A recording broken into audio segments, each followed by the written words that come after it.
It's day 23 of 118 days of the Tudors, and today we are thinking about 1507. 1507, we actually see an outbreak of the sweating sickness. I mention this now, even though this wasn't the worst outbreak. There were 5 outbreaks of the sweating sickness during the Tudor period. The first one was in 1485, and it actually coincided with pretty much as Henry VII arrived in England, so it fell right about the time of the Battle of Bosworth, and that was quite a severe epidemic.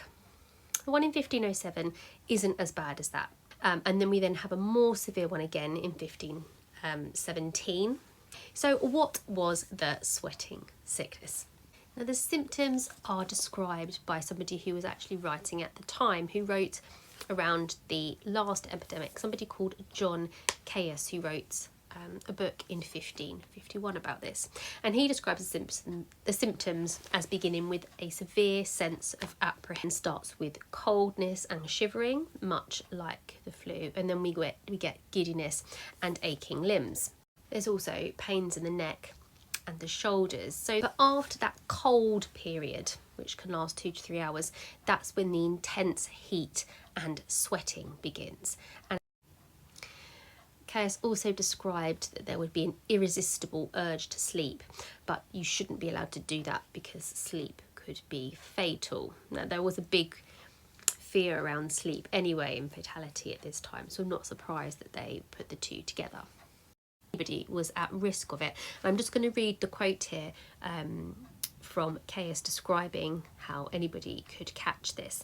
And he said it could attack either men of wealth, ease or welfare, or of the poorer sort, such as were idle persons, good ale drinkers, and tavern haunters.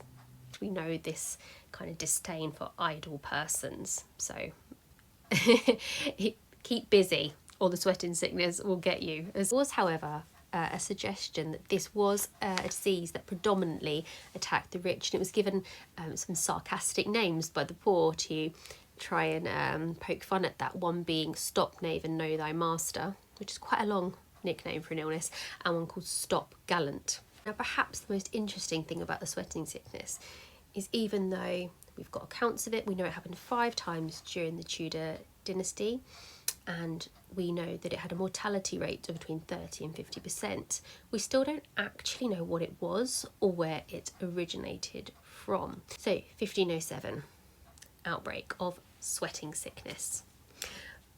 Our Tudor friends are all fine, so not to worry about them. We'll see them again tomorrow in 1508.